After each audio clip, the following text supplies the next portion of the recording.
కోడిగుడ్డును పచ్చిగా తీసుకుంటే ఎక్కువ బలం అని చాలా మంది అనుకుంటారు. కానీ అది సరైన పద్ధతి కాదని నిపుణులు చెబుతున్నారు. గుడ్డును ఉడికించి లేదా వండి తినడం ఆరోగ్యానికి మంచిదని అంటున్నారు.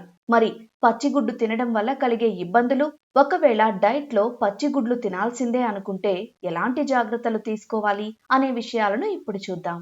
పచ్చి గుడ్లలో సాల్మొనెల్లా అనే బ్యాక్టీరియా ఉంటుంది. ఈ బ్యాక్టీరియా ఫుడ్ పాయిజనింగ్ కు దారితీసే అవకాశం ఉంటుంది. దీంతో పచ్చిగుడ్డు తింటే వాంతులు, విరేచనాలు, కడుపు నొప్పి, తీవ్రమైన జ్వరం వచ్చే అవకాశం ఉంటుంది. గుడ్డు తెల్ల సొనలో ఎవిడిన్ అనే ప్రోటీన్ ఉంటుంది. అది మన శరీరానికి అవసరమైన విటమిన్ B7 ను అడ్డుకుంటుంది. దీనివల్ల జుట్టు రాలడం, చర్మ సమస్యలు వచ్చే ఛాన్స్ ఉంటుంది. అదే గుడ్డును ఉడికించినప్పుడు ఈ ఎవిడిన్ విడిపోతుంది. దీంతో శరీరం బయోటిన్ ను సులభంగా గ్రహిస్తుంది.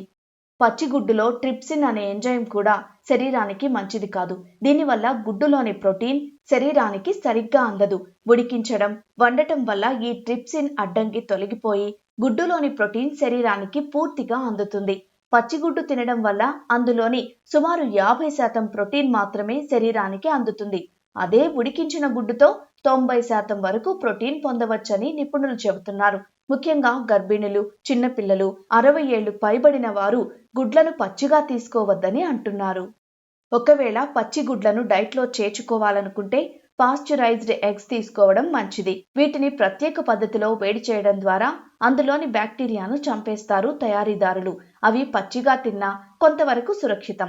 మొత్తంగా గుడ్లను పచ్చిగా కాకుండా ఉడికించి లేదా వండుకుని తినడం వల్ల శరీరానికి ఇబ్బంది లేకుండా మెరుగ్గా పోషకాలు అందుతాయి.